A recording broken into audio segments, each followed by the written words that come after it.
ना जानते हैं। शेड्यूल कास्ट में ज्यादातर लोग बाबा साहब अंबेडकर को मानते हैं, लेकिन कम लोग ही जानते हैं और उनकी कही गई बातों पर कम लोग ही अमल करते हैं, ज्यादातर लोग अमल करने का काम नहीं करते। इसलिए साथियों, हम लोगों को समझना पड़ेगा कि ये फूले साहू अंबेडकर की लड़ाई क्या थी। इस लड़ाई को समझना पड़ेगा, और वो लड़ाई खत्म हो गई या अभी चल रही है, इसको समझना पड़ेगा और समझ कर लड़ाई को लड़ना पड़ेगा। ये हम लोगों को करना पड़ेगा। केवल नारा लगाने से, केवल नाचने से बाबा साहब अंबेडकर का मिशन पूरा होने वाला नहीं है। तो लड़ाई क्या थी? बाबा साहब अंबेडकर जिस बात के लिए लड़ रहे थे, ज्योतिबा फुले जिस बात के लिए लड़ रहे थे, वो लड़ाई क्या थी, इसको समझना होगा। और इसको समझने के लिए जो भारत का इतिहास है, उस इतिहास को समझना होगा। क्योंकि जब हम लोग इतिहास की बात करते हैं तो पंडित लोग कहते हैं कि इतिहास के बारे में बताने की क्या जरूरत है, गढ़े मुर्दे उखाड़ने की क्या जरूरत है। तो मैं उनको कहना चाहता हूं, अगर किसी व्यक्ति की मौत संदिग्ध परिस्थिति में हो जाए और ये पता चले कि उस व्यक्ति की हत्या कर दी गई और हत्या करने वाले लोगों ने जल्दी जल्दी उसको दफना दिया, तो हत्या का कारण पता लगाना है, हत्यारों को पता लगाना है, तो मुर्दा उखाड़ना पड़ेगा, उसका पोस्टमार्टम कराना पड़ेगा, तो ही पता चलेगा वो कैसे मरा। आजादी के 70 साल में हमारे पुरखों को यह बताया गया था, जब देश में आजादी की लड़ाई चल रही थी, कि अंग्रेज तुम्हारी समस्याओं के कारण है, अगर अंग्रेजों को खदेड़ दोगे तो तुम्हारी आने वाली नस्लें, आने वाली जनरेशन आजाद हो जाए।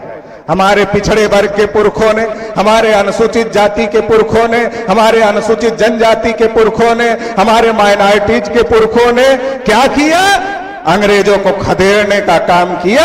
अगर हमारे लोग अंग्रेजों को खदेड़ने का काम नहीं करते तो अंग्रेज भागने वाले नहीं थे। ये 3.5% के लोग, इनकी औकात नहीं थी कि अंग्रेजों को यहां से भगा देते। ये हमारे पुरखों की वजह से अंग्रेज भागे। हमारे पुरखों ने जेल जाना कबूल किया, हमारे पुरखों ने फांसी पर चढ़ना कबूल किया, हमारे पुरखों ने गोली खाना कबूल किया, मगर हमारे पुरखों ने सोचा कि हमारी आने वाली जनरेशन आजाद हो जाएगी। लेकिन साथियों, आजादी के 70-72 साल में आज हमारे हालात बद से बदतर हो गए। कहीं मूंछ रखने की वजह से पीट कर मार दिया जाता है, तो कहीं इस देश में हैरत की बात है, अनुसूचित जाति के व्यक्ति को राष्ट्रपति तो बना दिया जाता है, मगर राष्ट्रपति को भी मंदिर में नहीं घुसने दिया जाता, उसको सीढ़ियों पर बैठकर पूजा करने के लिए मजबूर किया जाता है।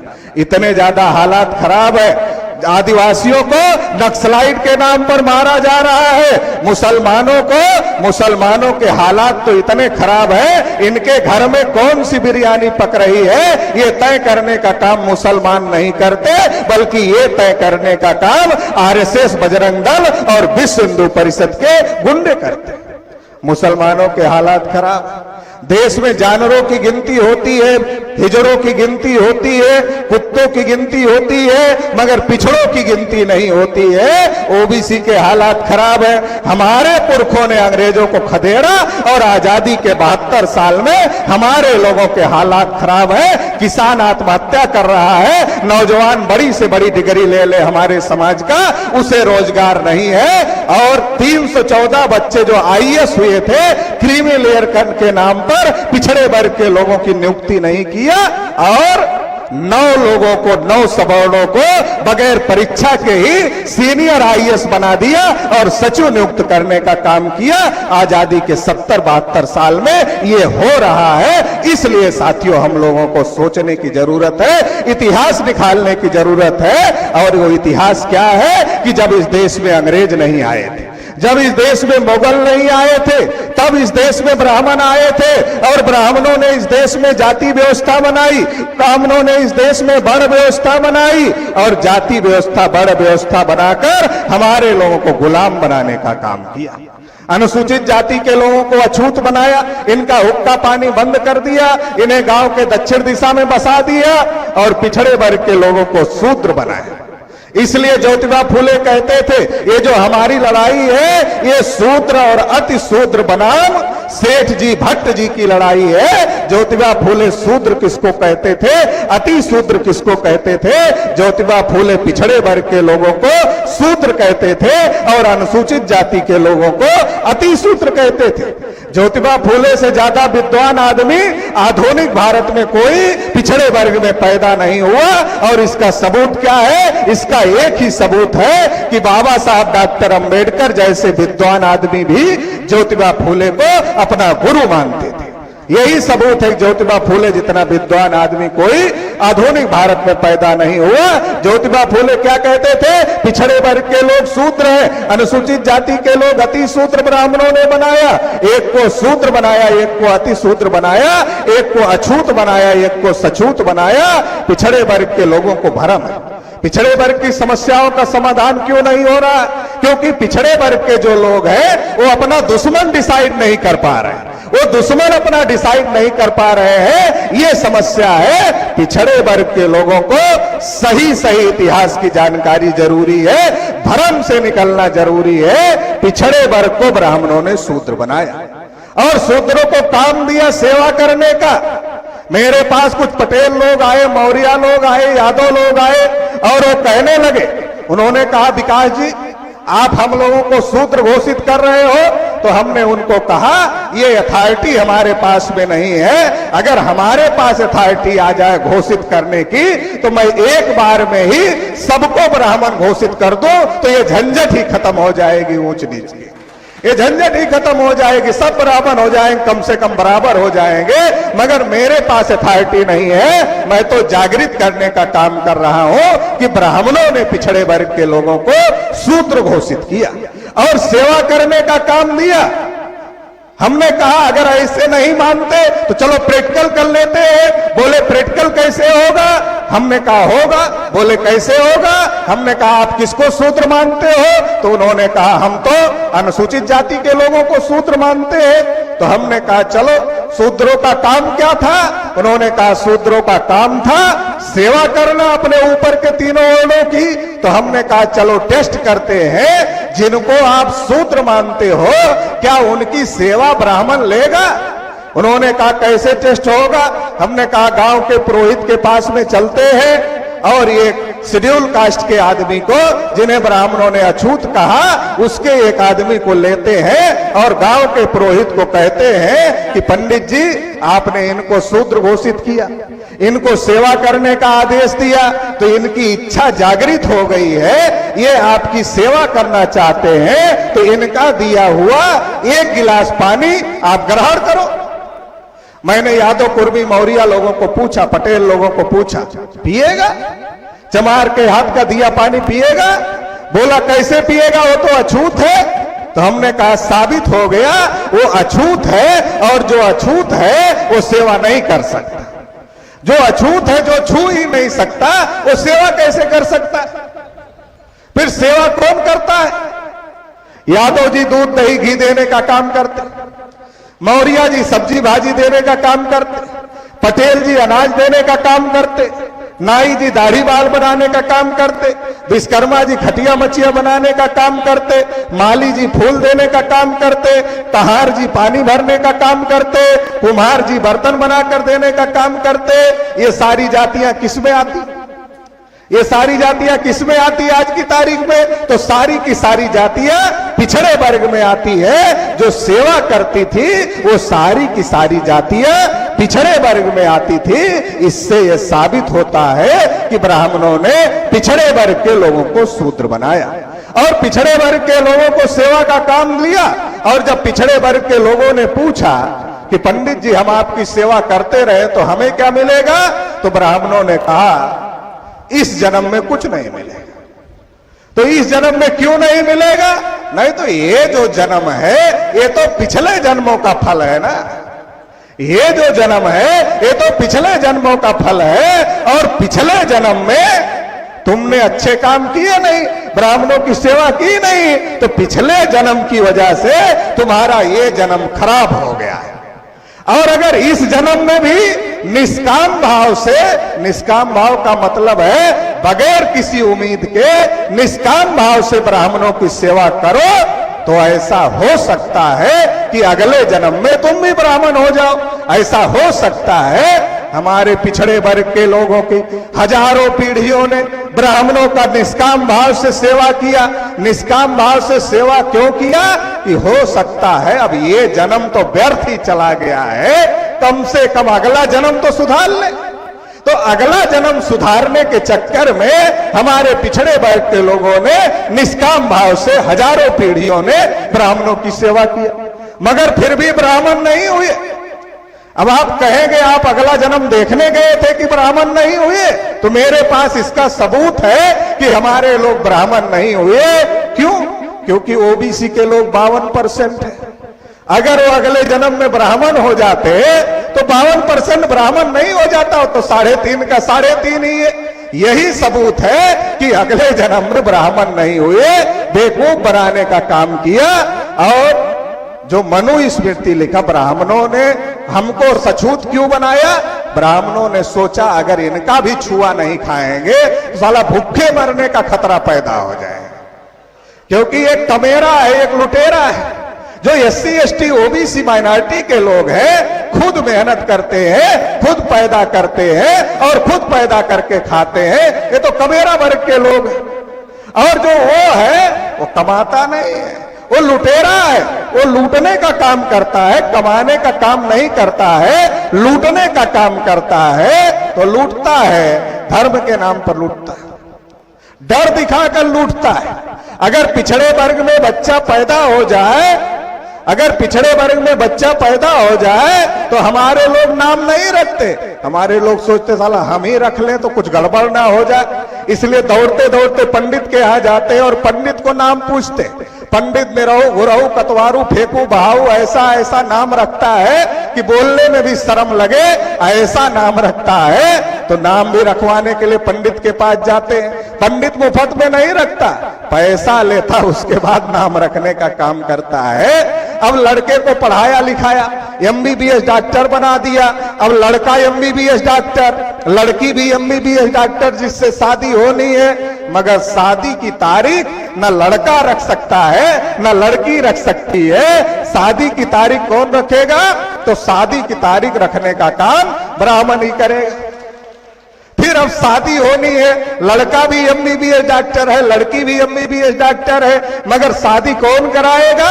तो शादी अनपढ़ ब्राह्मण कराएगा।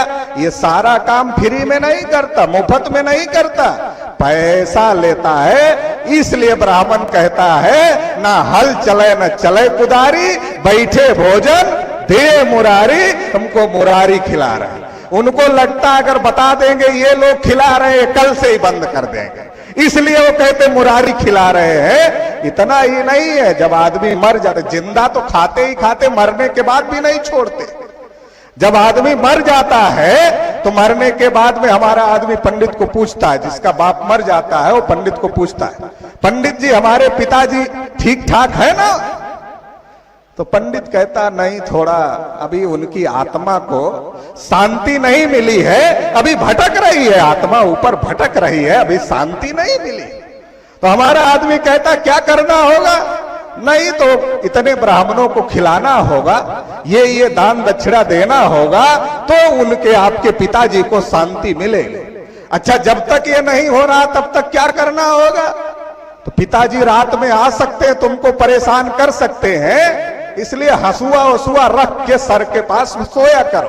तो जब किसी का बाप मर जाता, डर के मारे सर के पास हंसुआ रख के सोता है या लोहे का कोई औजार रख के सोता है, ताकि जो है उसको डर ना लगे, उसके बाप उसको परेशान करने के लिए ना आए। साथियों, जो पिताजी खुद नहीं खाए आपको खिलाए, खुद अच्छा कपड़ा नहीं पहने आपको पहनाए, वो मरने के बाद आपको परेशान करेंगे, ऐसा नहीं है। तो वो ब्राह्मण हमें डर दिखाता है और डर दिखाकर हमसे लूटने का काम करता है। तो ये पिछड़े ब्राह्मणों के शरीर पर जितनी चर्बी है, वो सारी की सारी चर्बी पिछड़े वर्ग के द्वारा लाई गई चर्बी है। ब्राह्मणों के शरीर पर जितनी चर्बी है वो सारी पिछड़े वर्ग के द्वारा लाई गई, क्योंकि वो तो कमाता ही नहीं, वो तो मेहनत करता ही नहीं, सारा पिछड़े वर्ग के लोग खिलाते हैं। आप पिछड़े वर्ग के लोगों का चेहरा देखो जो खेती किसानी में काम करते हैं, तो ये जो दांत और ये गाल है ना, ऐसे चिपटा होता है, देखो आप चेहरा। और उनका देखो जो मंदिरों में बैठते हैं, 2-2 कुंटल के होते हैं, अगर आप वजन करो तो 2 कुंटल से भी ज्यादा के मिलेंगे। क्यों? क्योंकि हमारे लोग कमाते हैं मगर दूध दही घी अच्छी अच्छी चीजें पंडित जी को खिलाते हैं, खुद तो खाते ही नहीं है, इसलिए हमारे लोगों के चेहरे पर चमक नहीं होती और उनके चेहरे पर चमक होती है। तो ये ब्राह्मणों ने लूट की व्यवस्था बनाई, वर्ण व्यवस्था बनाई, पिछड़े वर्ग को अधिकार वंचित किया, पढ़ने के अधिकार से वंचित किया, धन संपत्ति रखने के अधिकार से वंचित किया, बोलने सुनने के अधिकार से वंचित किया। जो मनु स्मृति लिखी गई वो मनु स्मृति शेड्यूल कास्ट के विरोध में नहीं, पिछड़े वर्ग के विरोध में लिखी गई। आज भी ओबीसी के लोग भ्रम में हैं कि मनु स्मृति शेड्यूल कास्ट के विरोध में लिखी गई, पिछड़े वर्ग के विरोध में लिखी गई। क्यों? उसमें लिखा है अगर इनके कान में ज्ञान का वेद का एक शब्द पड़ जाए तो शीशा पिघलाकर डाल देना चाहिए। तो क्या ब्राह्मण जिनका अछूतों का मोहल्ला अलग कर दिया, गांव के दक्षिण में बसा दिया, तो पंडित अपने मोहल्ले से निकलेगा और वेद पढ़ने के लिए शेड्यूल कास्ट के मोहल्ले में आएगा? ऐसा तो है नहीं, शेड्यूल कास्ट के मोहल्ले में आकर वेद नहीं पढ़ेगा। फिर कहां पढ़ेगा पंडित? अपने मोहल्ले में पढ़ेगा। तब तो माइक चलता नहीं था, तो अपने मोहल्ले में पढ़ेगा, शेड्यूल कास्ट के कान में आवाज पड़ेगी। ऐसा तो था नहीं, अपने मोहल्ले में पढ़ेगा। जब अपने मोहल्ले में पढ़ेगा तो आवाज किसके कान में पड़ेगी?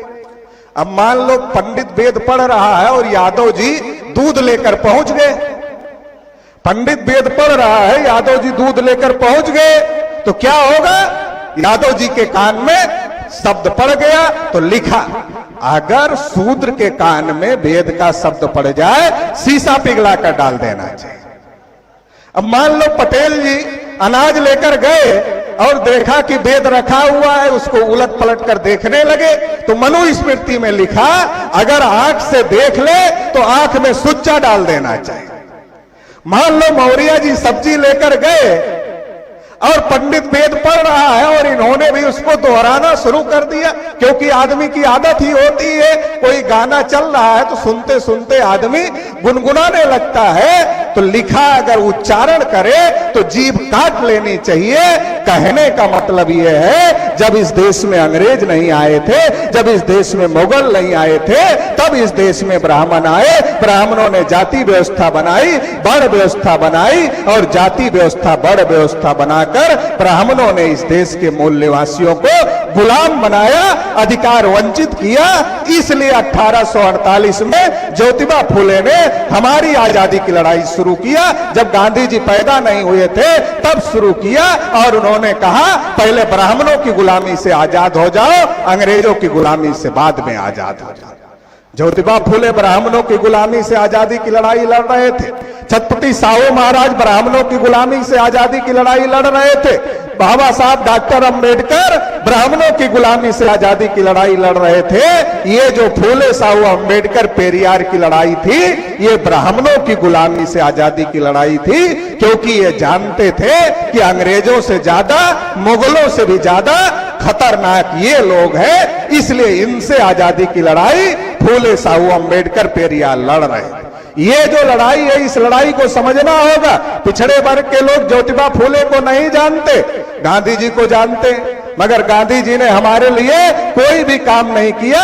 पिछड़े वर्ग के लोग साहू महाराज को नहीं जानते, मगर तिलक को जानते हैं। 1918 में साउथ बोरो कमीशन के सामने जब बाबा साहब अंबेडकर ने अनुसूचित जाति के लिए रिजर्वेशन की मांग किया, भास्कर राव जाधव ने ओबीसी के लिए मांग किया, तिलक ने कहा तेली को संसद में जाकर क्या तेल निकालना, कुर्मी को संसद में जाकर क्या हल चलाना, दर्जी को संसद में जाकर क्या कपड़े सिलने हैं, तेली तमोली और कुनबटों को संसद में जाकर क्या करना है। जिस तिलक को आप अपना नेता मानते हो, अपना मसीहा मानते हो, वो तो आपको संसद में जाने से रोक रहे थे। तो तिलक की आजादी हमारी आजादी नहीं हो सकती।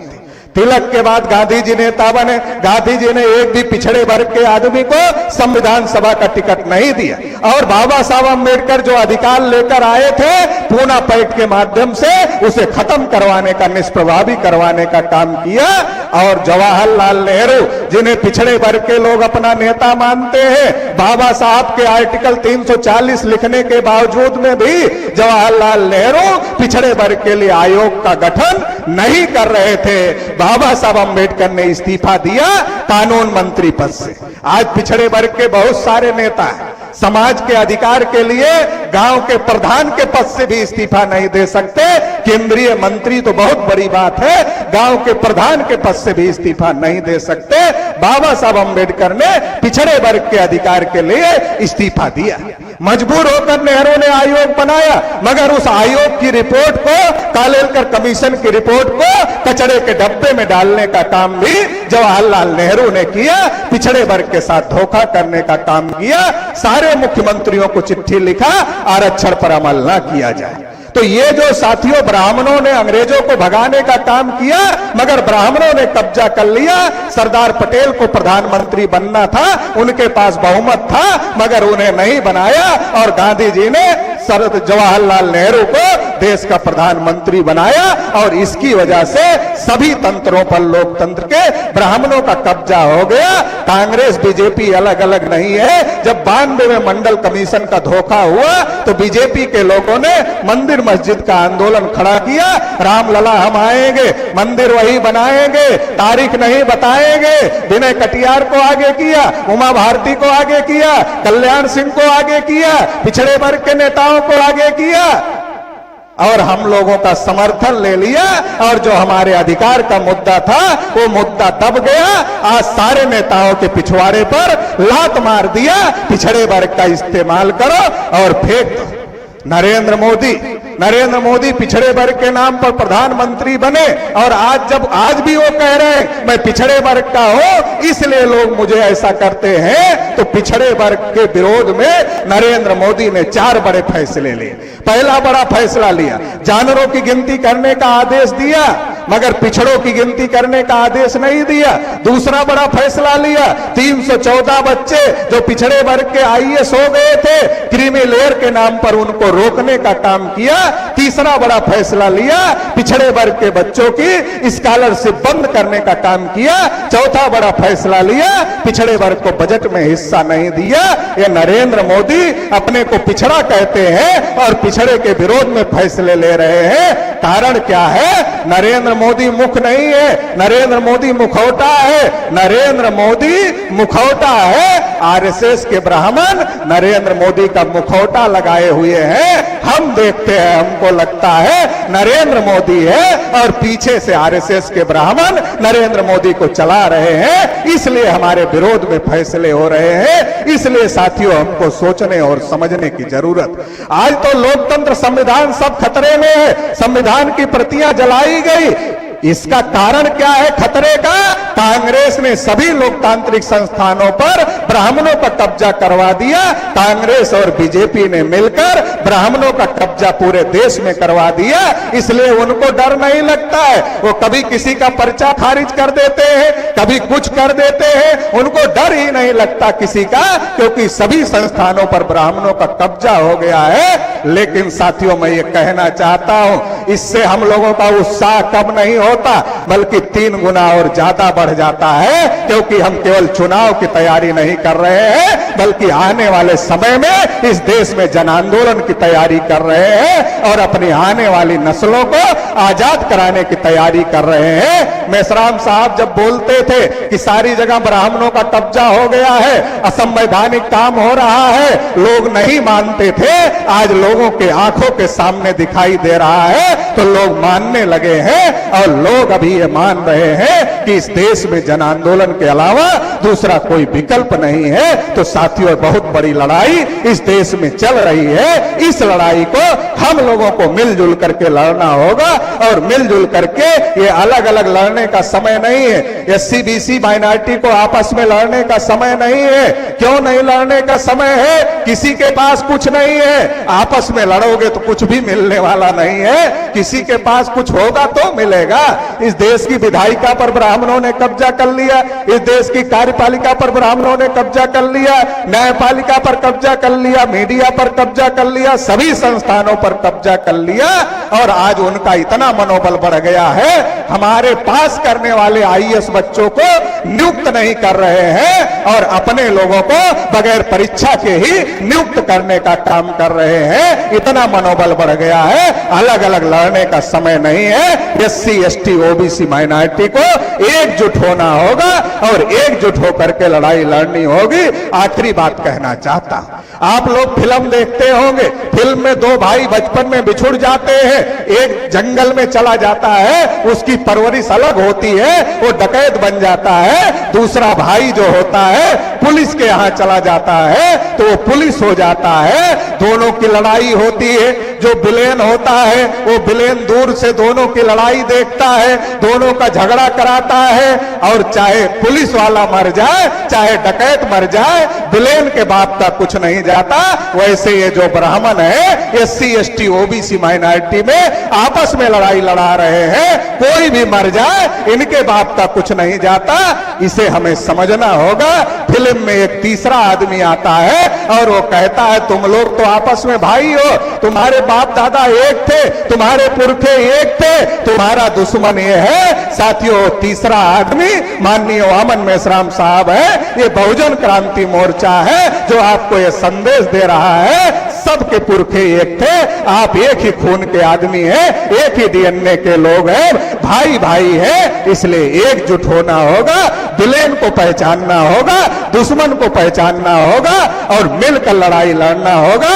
जैसे फिल्म में विलेन का अंत होता है वैसे वास्तव में हमें अपने दुश्मन का अंत करना है और इस देश में इंसाफ कायम करना है। इंसाफ क्या है? जिसकी जितनी संख्या भारी उसकी उतनी हिस्सेदारी। ये इंसाफ की लड़ाई है। इस लड़ाई में आप लोग साथ सहयोग करेंगे, ऐसी आशा अपेक्षा के साथ आपने मुझे सुना, इसके लिए आभार, धन्यवाद। जय मूल्य।